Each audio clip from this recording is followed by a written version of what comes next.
So today we are solving the problem number 3289, the two sneaky numbers of Digitville. So in a town of Digitville, there was a list of numbers called nums containing integers 0 to n minus 1. Okay, so we have numbers from 0 to n minus 1, and there are two mischievous numbers who tried to join this list. They are already there, but they wanted to join it the second time. So there are two extra numbers in this list. Okay, and the input we are given this nums array which has n plus 2 numbers basically, and these two numbers are the extra numbers which are coming twice, and we have to find out these two numbers. Okay, so the simple method is we can take a hash set here and we can see if there is a repeated number, then we will add it to the answer. Okay, and we can traverse our numbers for int num in nums.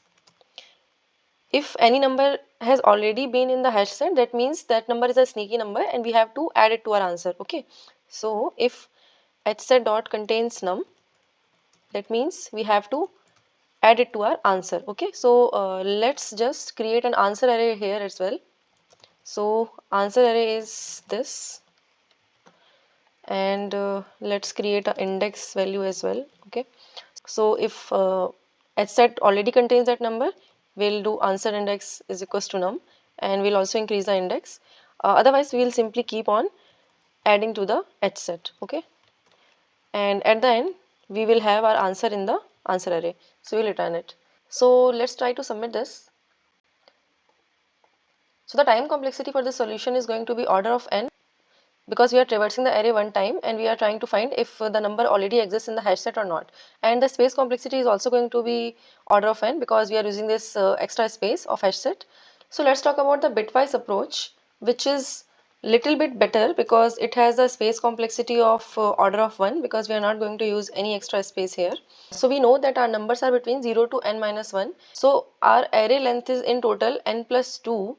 Then we know that n are the numbers which are supposed to be there, 2 are the numbers which are extra. Okay, so in our array 0 to n minus 1, these are the numbers that should be there. Okay, so we know that 0, 1, 2, 3 should be there, but this is what is in our original array. Okay, if we can XOR the both things, the number which we are supposed to have and the number which we already have, then we will get the XOR of the numbers which are extra. Okay, because if the two numbers are same, the XOR of those numbers is going to be 0. Okay, so we know that if the two numbers are extra, then those numbers will lead to some XOR value, because they are not going to diminish.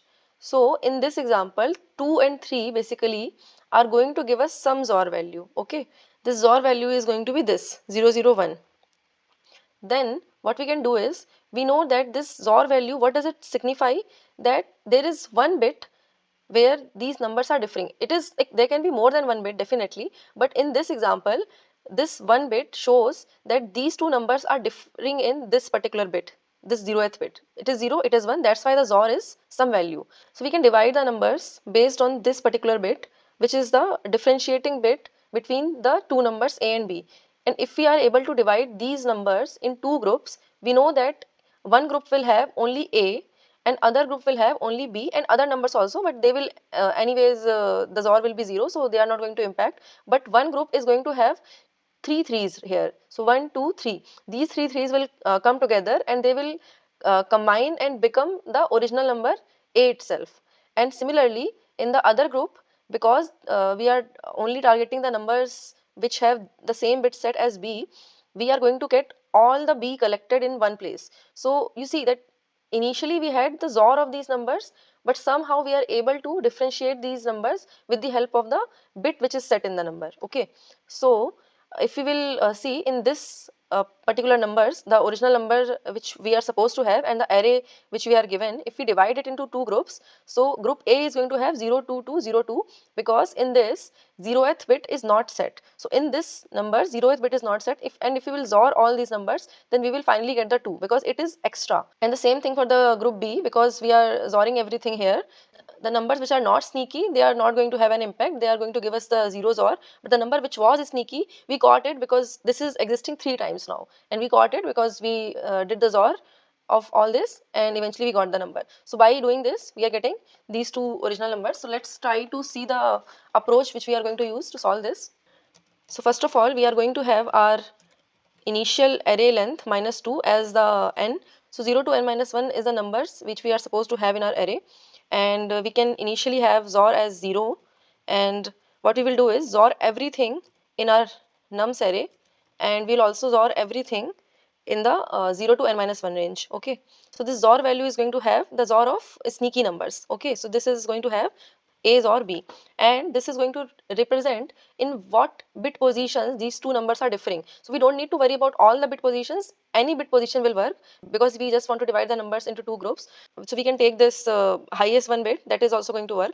So let's say our XOR is 7, which is basically 111, and if we try to get the highest one bit, we are going to get 100, which is basically 4. Okay, so we want to get this number which is going to help us in dividing our original numbers into two groups. Okay, so now we will also take A and B, and we will divide these numbers into these groups. So for all the numbers in the array itself, first we can divide them. So let's say our number is 1100, and our bit is this 100100. Then the AND of these two numbers is going to give us some value, because this particular bit is set in this number. If this bit is set in this number, we can divide it in one group. If this is not set, we can divide it into another group. Okay, so if this is going to give us some value, if this is not equals to 0, let's say, then we are going to divide it into, let's say, A group. Okay, otherwise we can divide it into B group. Similarly, we are going to do the same thing with all the numbers which are supposed to be in the array, because we want to cancel out the numbers which are duplicating. So at the end, we are going to have our answer in A and B.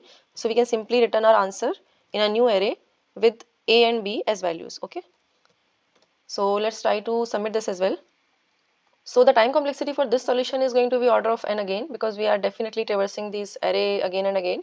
But the space complexity is going to be order of 1, because we are not using any extra space, unlike the HashSet solution. Okay, so yeah, I think that was all for this video. Thank you for watching. I'll see you next one. Bye bye.